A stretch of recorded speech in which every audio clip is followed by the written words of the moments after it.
So once you guys get through about 26 minutes of news articles, and again, the way that you can tell is by looking up here on your Audacity recording software, you're going to move on and read your midpoint statement.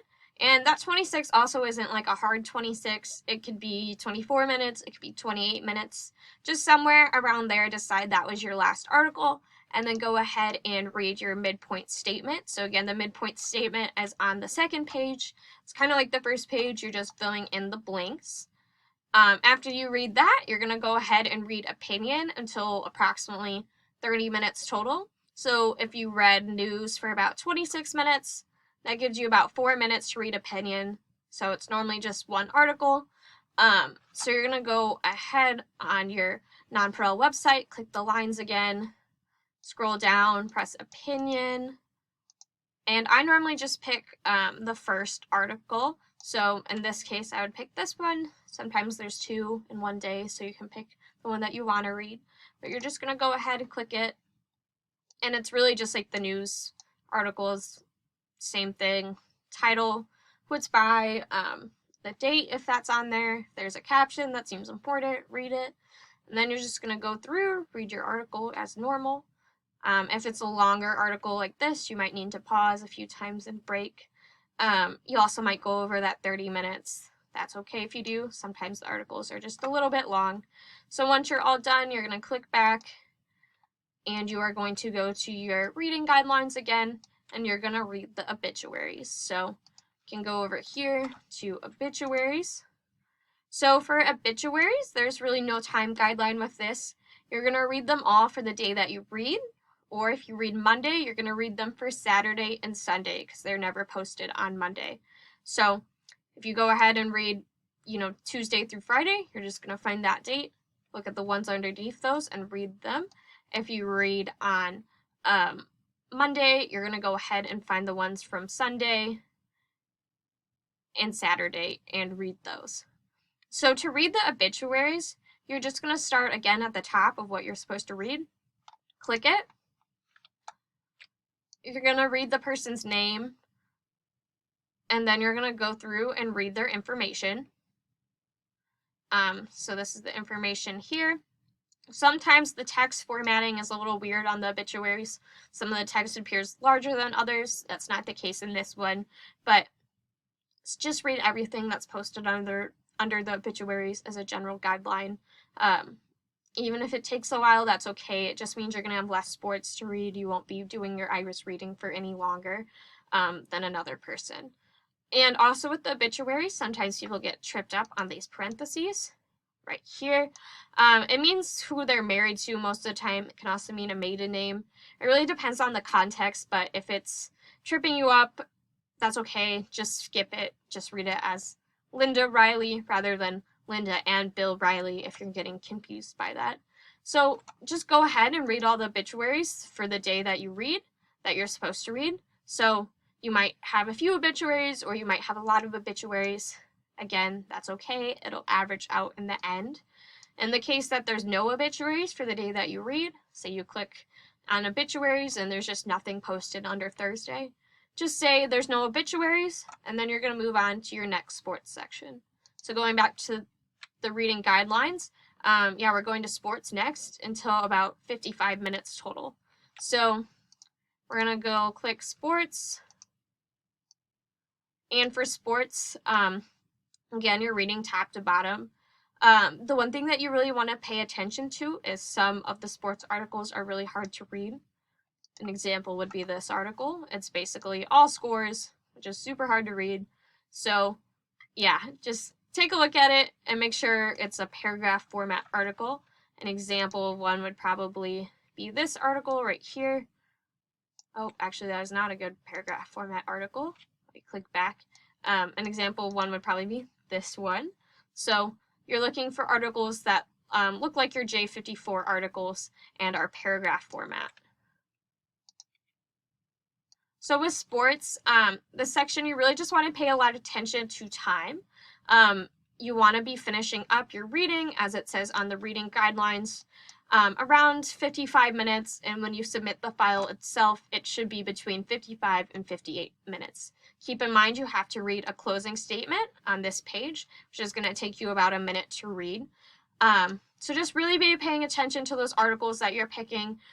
Make sure that they're good, like articles to read that aren't too long, not a huge list of scores that's going to take you 10 minutes. And for example, say you're at 50 minutes, try to find an article that's like 5 minutes to read. This reading guideline is the most important thing, because if IRIS gets a file that's too far under, they can't air it because they set aside a certain amount of time for this to be on the air. And also another thing, if you go over 58 minutes, IRIS is going to have to cut you off.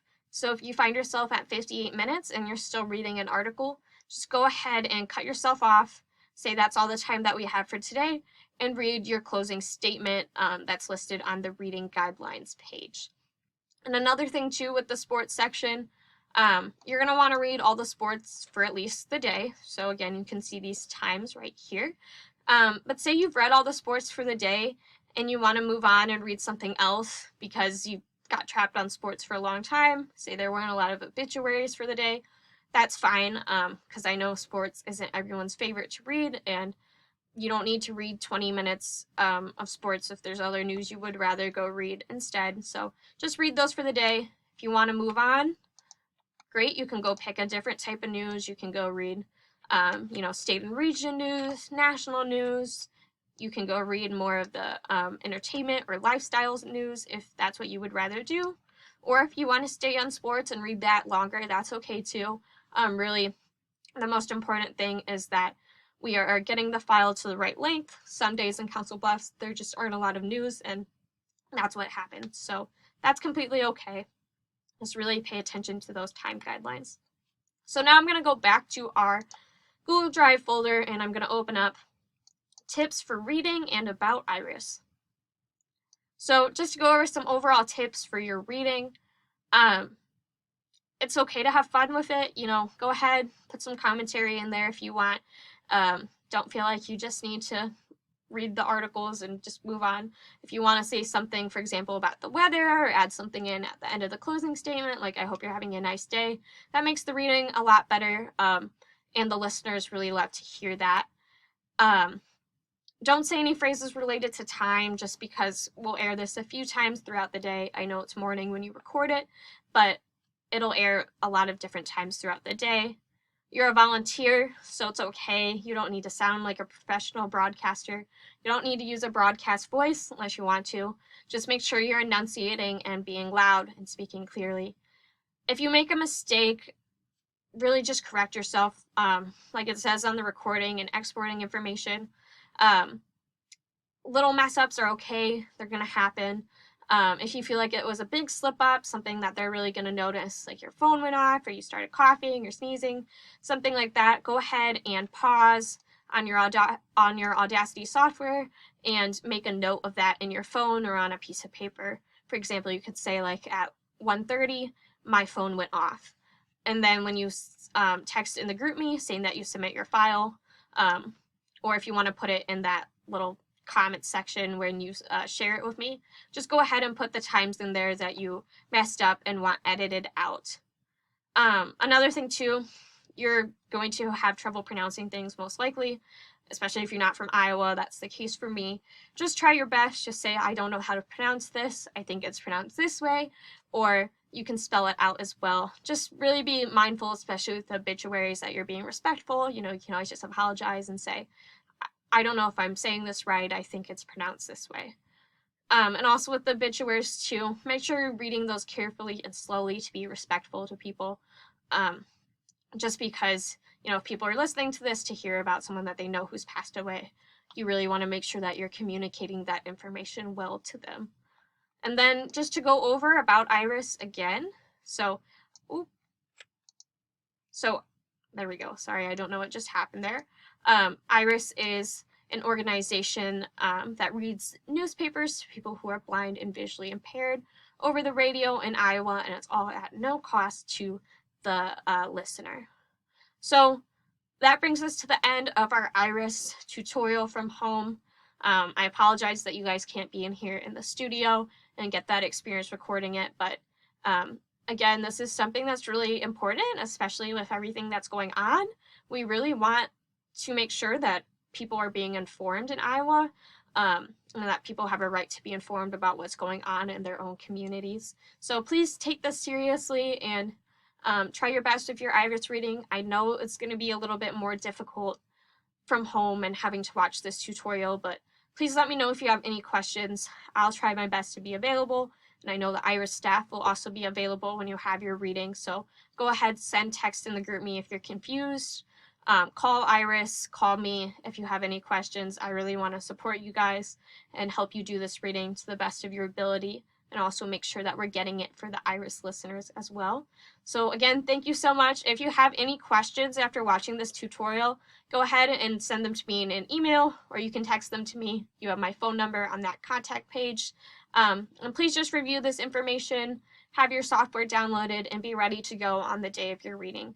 Thank you all so much.